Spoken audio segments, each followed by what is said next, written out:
I think it might be time for another shithead man from history. And you have my sister Laura to thank for this one. This is her suggestion. On the chopping block today, Mr. Edgar Allan Poe. He was a literary genius. He wrote about ravens, he wrote scary books, and he's a gothic king to many. He was also an arsehole. And what has he done to end up on my list of shithead men from history? Well, he married this woman, Virginia Eliza Poe, his first cousin, when she was 13 years old. He was 27, she was 13. 1, 2, 3, 4, 5, 6, 7, 8, 9, 10, 11, 12, 13. 13, she was 13. 13. He was 27, she was 13. Like 3 years before that, she was 10.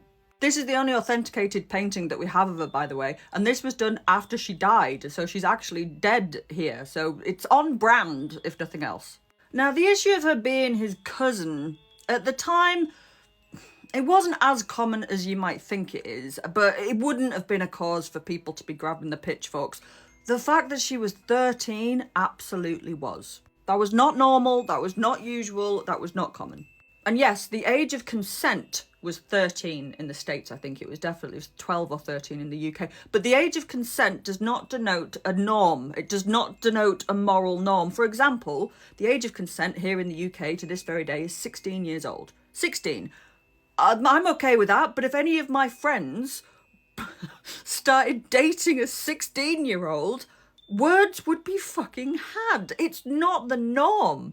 It's not the norm now, and it was certainly not the norm then. So Poe first meets Virginia in 1833. He'd been discharged from the army. He was 23 and she was 11. And he moves in to her household, where she lives with her mum, her grandmother who's bedridden, a couple of sisters, and her dad has recently died. And their income really comes from the grandmother, who's got quite a good state pension. And they rent out rooms as well, which is what Poe's doing. And Poe actually falls in love with one of the neighbours, somebody called Mary Devereux, and he uses Virginia as like a go-between to pass notes and to like request locks of her hair and stuff. You know, because she's 11. She's 11.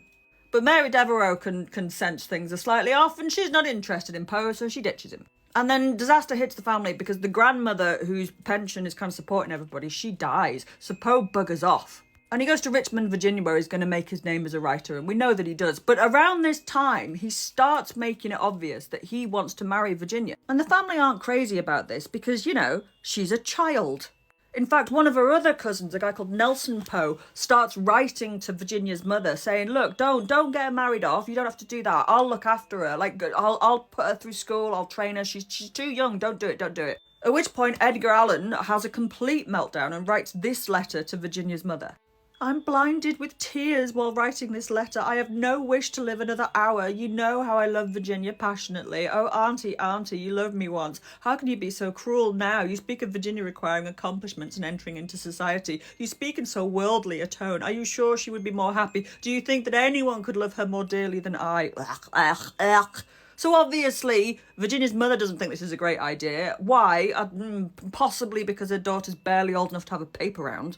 Anyway, his hissy fit works and they do get married. But he has to lie about her age on the wedding certificate. This is it. He lists her age as 21 because as a 13-year-old, she would need her father's consent and he's died. So this is him getting around it. And actually, a lot of Poe biographers think that they might have been married even before this.